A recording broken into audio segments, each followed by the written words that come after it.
Hello everyone, welcome back to my channel.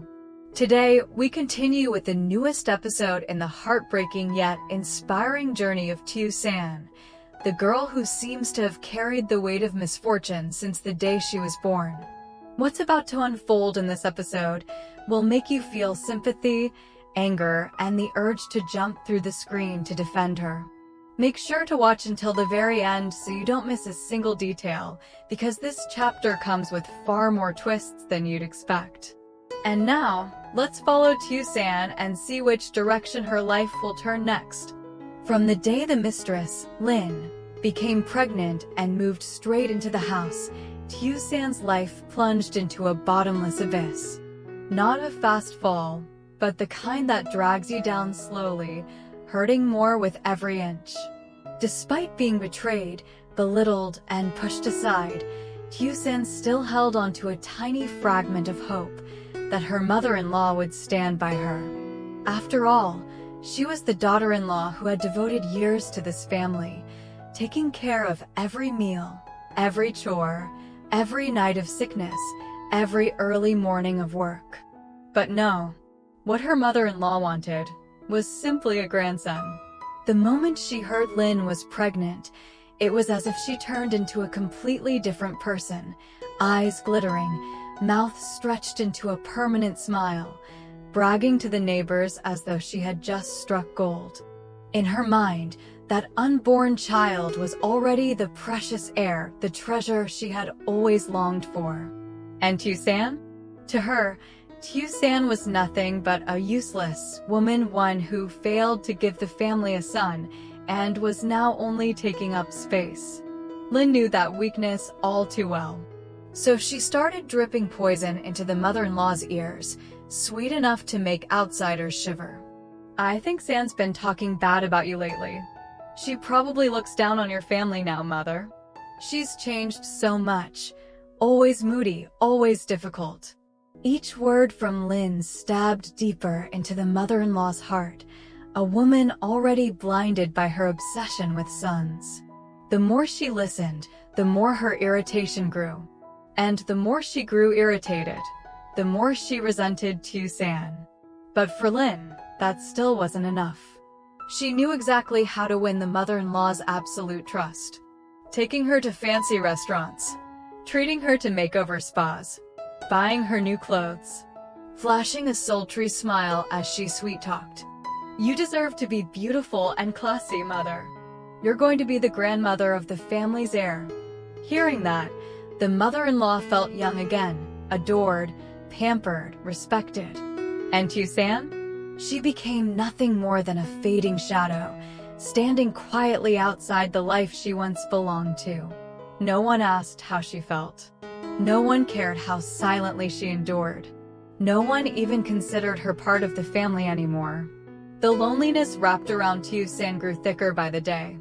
And Lynn was already preparing her next move, a step designed to push Tiểu San toward a path with no way back. Lynn never missed a single chance to badmouth Tiểu San in front of her husband. The moment he stepped through the door, Lynn switched into performance mode. "Babe, earlier Sin looked at me like she wanted to eat me alive. I was doing the housework and she just kept picking on me. I'm pregnant and she still makes me lift heavy things." A weak-minded man with a patriarchal ego hears that enough times, and he believes it. Slowly, he began looking at his own wife with cold eyes, impatient, dismissive, as if every problem in the world was somehow her fault. The home that once held laughter now echoed only with Tiểu San's quiet, hidden sighs. The only thing keeping her going was the tiny salary she saved bit by bit to raise her daughter. It was the last thing she still had control over, her small piece of freedom in a life being suffocated from all sides. When Lynn moved in, Tiểu San had swallowed her pride and stepped back, but she set one firm condition. "My salary, I keep it. No one touches it." Her husband agreed, not because he cared, but because he wanted Lynn in that house at any cost, so he accepted whatever terms were necessary as long as Tiểu San didn't create trouble. But that decision ignited a firestorm in the mother-in-law. To her, a daughter-in-law keeping her own money was an act of rebellion. A married woman should hand everything to the family. That was her rigid belief. Tiểu San keeping her salary meant she looked down on the family. Not giving money to Lin meant she was selfish. Not giving money to her husband meant she wanted to break away. And so began the endless days of emotional torture. The mother-in-law nagging and insulting her from morning till night. Lin adding fuel to the fire with manipulative comments. Every problem in the house somehow branded with the name Tiểu San. Even Lin's pregnancy cravings making her skip meals were blamed on her. And her husband? He just watched. No defending. No intervening. Not a single word in her favor. He stood by Lin's side, watching Tiểu San being attacked like she was a stranger. As if the wife who had lived with him for years had never existed at all. Day by day, that house turned into a furnace, where Lin and the mother-in-law took turns burning away Tiểu San's dignity piece by piece. And the more she endured, the closer she was pushed toward a tragedy she never saw coming. Lin never loved Tiểu San's husband. The only things she loved were money and the thrill of manipulating greedy fools like puppets on strings. The man she called her business partner was actually a seasoned scam artist. Together, they ran a full-scale operation, fake projects, forged documents, hired actors pretending to be investors, all crafted to target gullible people blinded by greed and status. And this time, the perfect target was Tiểu San's in-laws. They planned everything down to the smallest detail. Lin would play the role of a well-connected woman, someone knowledgeable and savvy with access to golden investment opportunities. Her accomplice would pose as a successful entrepreneur, promising sky-high profits. Another hired actor would play a foreign investor, arriving in luxury cars, wearing suits, speaking confidently, all to make the project look grand and legitimate. Lin had only one job: trigger the greed of Tiểu San's mother-in-law and husband. And she did it, flawlessly. This project is insanely profitable, mother. We need to invest fast. Honey, opportunities like this only come once in a lifetime. If we invest now, our family won't ever have to worry about the future heir again. Within a week, the mother-in-law was completely blinded. She handed over her entire life savings, money she had scraped together over decades, and even talked about mortgaging the family's land title to secure a future for her precious grandson. As for Tiểu San's husband, he was stupid, greedy, and pathetically obsessed with Lin. One flutter of her eyelashes was enough for him to believe anything she said. Only one person saw the danger: Tiểu San. With the instincts of a woman who had carried the weight of the entire household for years, with what little knowledge she had, and with that heavy, sinking feeling in her chest, she knew something was wrong. One evening, while her husband was excitedly reviewing the investment contract, she spoke gently. "Honey, something feels off. Can we double-check this? I'm afraid you might be getting scammed." She thought he would think it over. She thought he would at least look at the papers again. She thought he would trust the woman who stood by him through every hardship. But no. He slammed the contract onto the table, stood up, and yelled, "What do you know? People are investing hundreds of millions. You think everyone is as stupid as you? Go take care of the kid and stay out of this." Tiểu San froze. Tears threatened to fall, but she swallowed them down. Before she could utter another word, the mother-in-law snapped. "A woman who only gave birth to a girl should keep her mouth shut. Go cook. The important matters are for the people who know how to make money."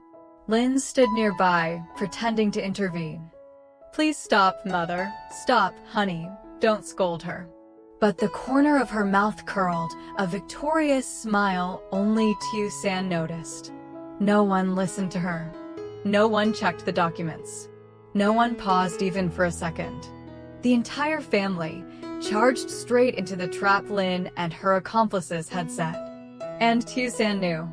When this so-called project collapses, the first person they'll blame will be her. Late at night, the house was pitch black, lit only by a faint yellow light from the kitchen. Tiểu San carried her daughter downstairs to get some warm water when she suddenly heard Lynn's voice inside. She froze, and her whole body went cold. Lynn was laughing on the phone, her tone sharp as a blade. "Yeah, the money's almost in." The old hag fell for everything. Tiểu San held her breath. As for her husband? Please. He's stupid as hell. He's obsessed with me. He'll believe anything I say. Tiểu San's hands trembled. Once the money lands, we're gone. And San? Who cares? She'll be out of the house soon enough. Every word stabbed deeper into Tiểu San's chest. Her knees weakened. She had suspected, but hearing it with her own ears, it was a pain that took her breath away. She stepped back, ready to run upstairs and warn her husband. But right then, Lynn turned around. Their eyes met. Tiểu San froze in place. Lynn stared at her, then smirked a cold, spine-chilling smile. "Heard everything, didn't you?" Tiểu San bit her lip, trying to speak, but Lynn walked closer, her voice smooth yet venomous. "So what? You think anyone will believe you?" Her eyes were razor-sharp.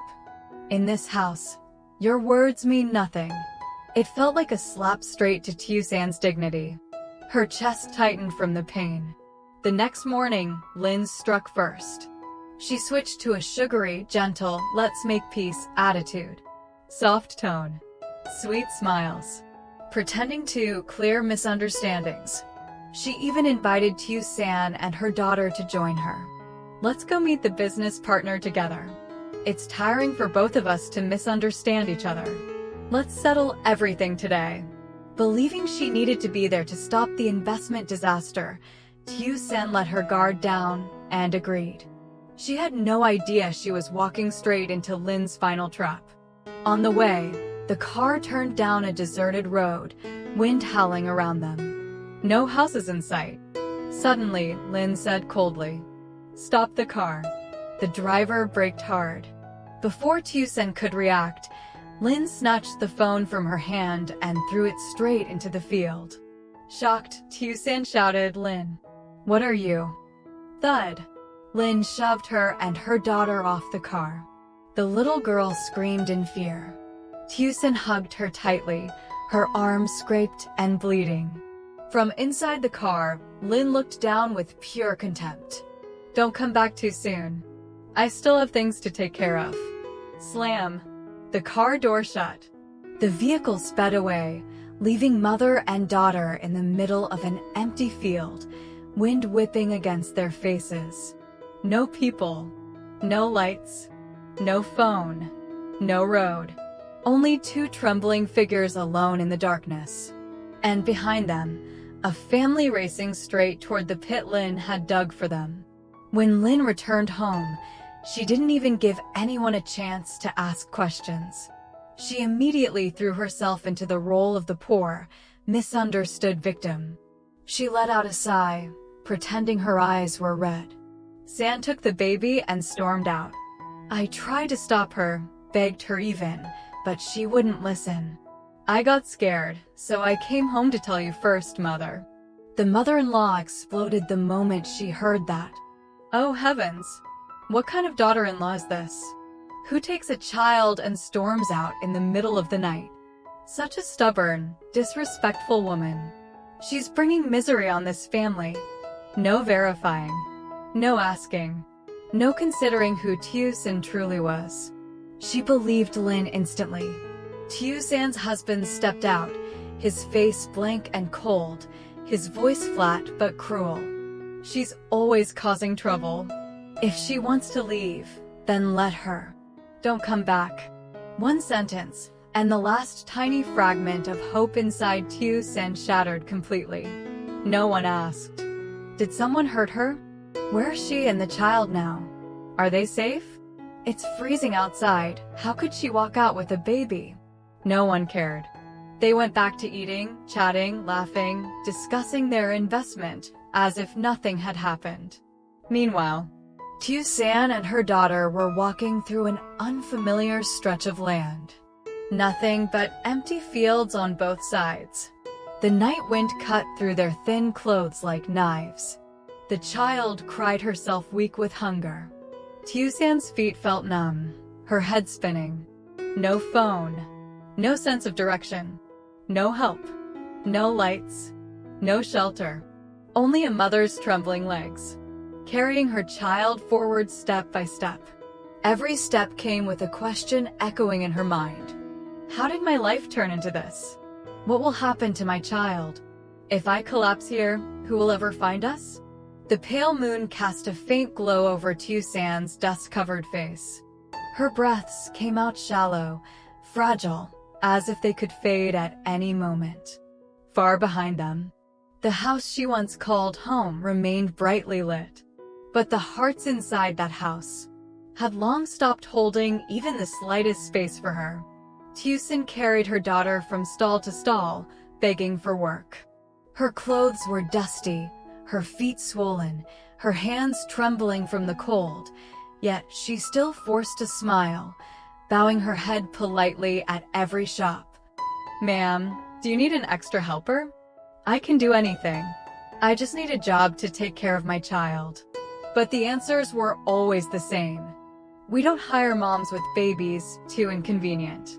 With a small child, how can you work full-time? Try somewhere else, dear. It won't work here." Each rejection felt like a slap. No one knew that behind her strained smile was a heart breaking into pieces. When night came, the market lights slowly went out. The mountain wind cut through the air like cold knives. With nowhere left to go, Tiểu San sat under the market's awning, holding her daughter close. She took off her only jacket, torn, thin enough to see through, and wrapped it around the child. As for her feet, they were bleeding from the blisters formed after walking all day. Just as she was about to collapse from hunger and cold, an elderly vegetable seller approached. Her voice was raspy yet warm. "Poor child, not every mother has to suffer like you." The old woman slipped a small bag of rice and a pair of worn-out sandals into Tiểu San's hands. "Take this, so the little one can have some porridge. It's not much, but it's from the heart." It was the only act of kindness in Tiểu San's darkest days, a tiny ray of light in a sky full of shadows. After hours of wandering, Tiểu San stumbled upon an abandoned house by the edge of the forest. Cracked walls, holes in the roof, but at least a roof. For the mother and child at that moment, that was enough. She decided to stay. She tied up her hair, rolled up her sleeves, swept the dust, gathered wood, and lit a small fire. With the rice the old woman had given her, she cooked a pot of porridge so thin it was barely thickened, but it was warm. That night, inside the ruined house, the two slept under a flimsy sheet of cardboard. The wind seeped through every gap, chilling them to the bone. Her daughter fell asleep in her arms. Tiểu San looked at her, then at the faint stars glimmering through the broken roof. Her eyes were strangely calm. No more tears. No more fear. Only the vow of a mother cornered by life. "I'm sorry, but I will not give up. I will bring you home. I will expose them all. I promise." In that crumbling house, wrapped in freezing wind, Tiểu San held her child as if holding the last piece of her world. A tiny warmth, a fragile strength like a small flame, yet unbreakable, and still burning. That night, inside the freezing abandoned house, Tiểu San held her daughter close. Her eyes were no longer the fragile, trembling eyes of before. The pain had passed, and what remained was clarity and a quiet, burning determination in her heart. She knew, to protect her child, she had to stand back up. To reclaim justice, she had to become stronger than all of them. And by tomorrow morning, a major incident would strike her husband's family. A collapse no one saw coming. a turning point that would pull Tiểu San back into their lives in a way none of them could ever predict. Tiểu San seemed to have lost everything. But in truth, this was only the beginning. The next episode will reveal a shocking truth, and the very first step in Tiểu San's path of retaliation. What do you think will happen next? Leave a comment below, let's discuss. See you in the next episode. Xin chào tất cả mọi người đã quay trở lại với kênh của mình. Hôm nay thì mình đang làm video tiếp theo. Hôm nay thì mình sẽ lên video về nội dung của Lý Tiểu San nha mọi người. Hiện tại thì mình đã làm xong video, mình làm xong cả tiêu đề video luôn rồi. Bây giờ thì mình sẽ xuất ra và đăng lên YouTube nha. Sau khi mình hoàn thành một phút luôn.